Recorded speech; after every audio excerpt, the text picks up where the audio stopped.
Welcome to my wife's craft room. This desk needs a new top, and today we're going to replace it with this beautiful new solid hardwood top.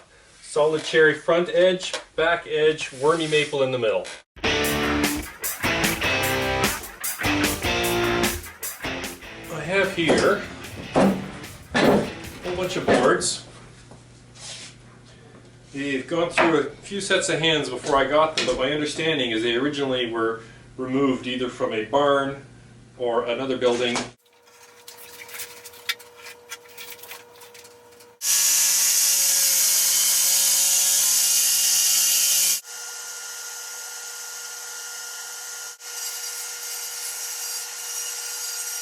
So, some rough cutting, and this is what I got so far.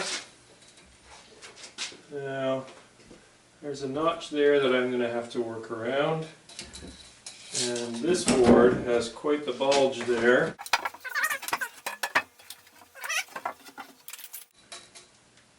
Looks like about 24.5.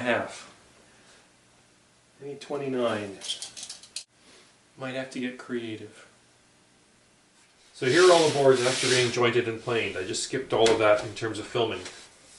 Bad news is it's only 28.5 and I really need 29.5 inches.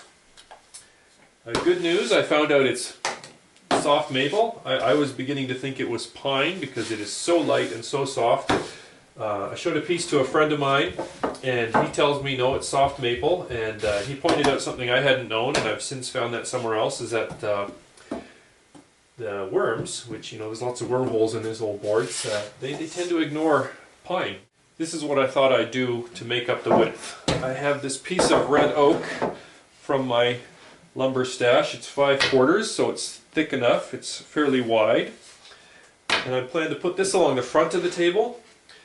This will, I'll be routing a bullnose profile in it. It can take the beating from being banged into from chairs and the like and protect the softer wood behind it. And by adding this width, I can now get rid of this board. This piece, absolutely full of wormholes, which just really doesn't fit with the rest of it. The rest of the piece has got some wormholes. From an aesthetic point of view, just having one board loaded with wormholes doesn't really fit. But I wanted to take a moment and talk about just layout, just to let you know what goes through my mind when I lay something out. This wood is all very straight grained, except for the oak, of course, so I don't really have to worry too much about waviness. Like here, 1, 2, 3 knots. Whereas I turn it over, I just have one. Now I do have a little bit of a darker streak here, but I might be able to cut that off when we trim length. So I might turn this board like that. Same here. Here's a couple of knots. Let's look at the other side. I've got one knot there and another knot. That's actually worse. So let's keep this board like this. I might end up filling this. This big board is actually a bit of a problem because most of the boards are fairly skinny. So figuring out where to put this large board is going to make an impact. Maybe I should move these boards to the back and bring this one up front. How does that look? And then you go like this, like that. But yeah, these are the things you consider. Coloration, grain lines, spacing, width of boards, all of these. And it's all aesthetic, you know, what is pleasing to the eye.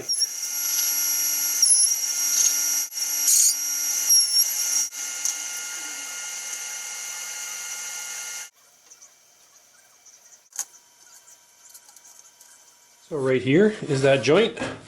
After I finger jointed the ends and glued it together, I still have to do a little bit of planing, and I think that looks a lot nicer than a butt joint.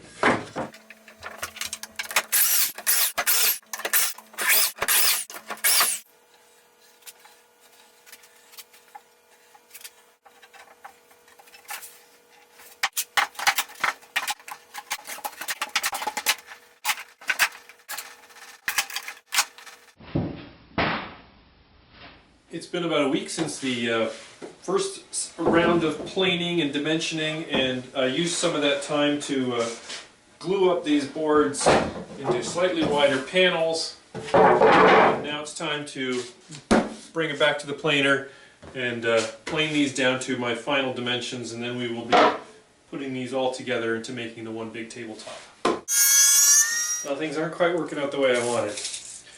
After I've been jointing, straightening edges and things and working at it, looks like I'm only going to get, like right now I'm at 28.5, but I still need to do some jointing on the edges and bring these together, and I really need 29. Bit of a problem. So what I have is I happen to have this old cherry board, which is a lot of sap on one side, but I'm thinking I'm going to plane that, and I might switch out this oak. I really like how cherry and maple look together, so that might actually end up looking nicer. So take two. I'm pretty happy with where I am now. Close to 29, which is what I'm looking for. What I did is I got rid of the oak. Instead, I took a piece of cherry, planed it down, jointed it, split it in half. So that's how I'm framing the piece.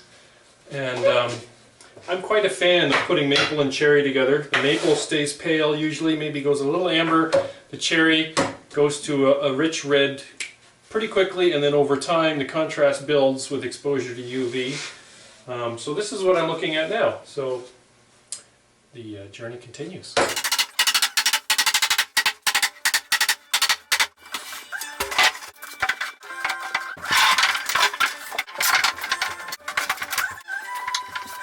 Every now and then you need the big clamps.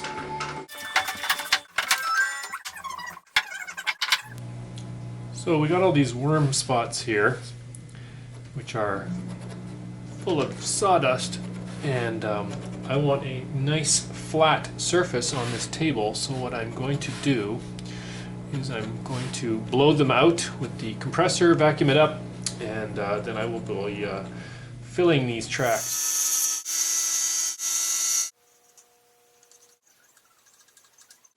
It's kind of shocking to see it like this.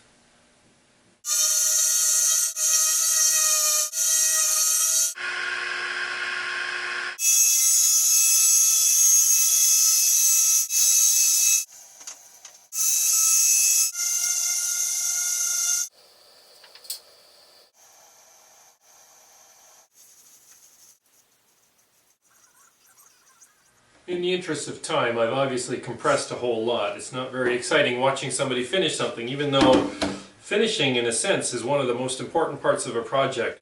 Just a simple tabletop, still sanding it down, and then wiping on a coat of shellac, and then sanding it down a little bit, wipe it off, coat of polyurethane, sand it down, coat of polyurethane, sand it down. Then I flipped it and I put 2 coats on the bottom, because you need to put some finish on the bottom, or there might be some moisture issues with movement because it'll absorb moisture from the air. Flip it back over, another sanding it down. I've had 3 coats on, and I'm now ready for what I hope is my final coat, 4th coat. I might go to 5 if I'm not quite happy, but here with 3 coats it's already pretty good, and that's what it takes to put a good finish on a table or a counter, or in this case kind of a work desk. Let me show you one other interesting thing. This is Wormy maple, and I put wood filler in to smooth out and level the holes, and I decided to, I was just going to celebrate the holes, not even going to try to hide them, so I actually put in a cherry colored wood filler, which I thought might match the cherry, and when I first wiped it on I thought, what have I done? Because wow, is it speckled. I don't know if the camera can even really pick it all up. But every one of these dots is like reddish brown, and I think my wife wasn't too sure about it either. But I'd come that far, so what could I do? So now I'm going to pause the camera and I'm going to flip the table over. Here's the underside of the table. No shellac, no wood filler, just 2 coats of polyurethane, and I had to laugh when I started putting on the polyurethane because the wormholes still show up like crazy. And so I just found it kind of hilarious that I was very worried about the wood filler on the top side, but the bottom side, it looks just as speckled. It's like, okay, it's Wormy maple. There's nothing you can do about it except celebrate what it looks like.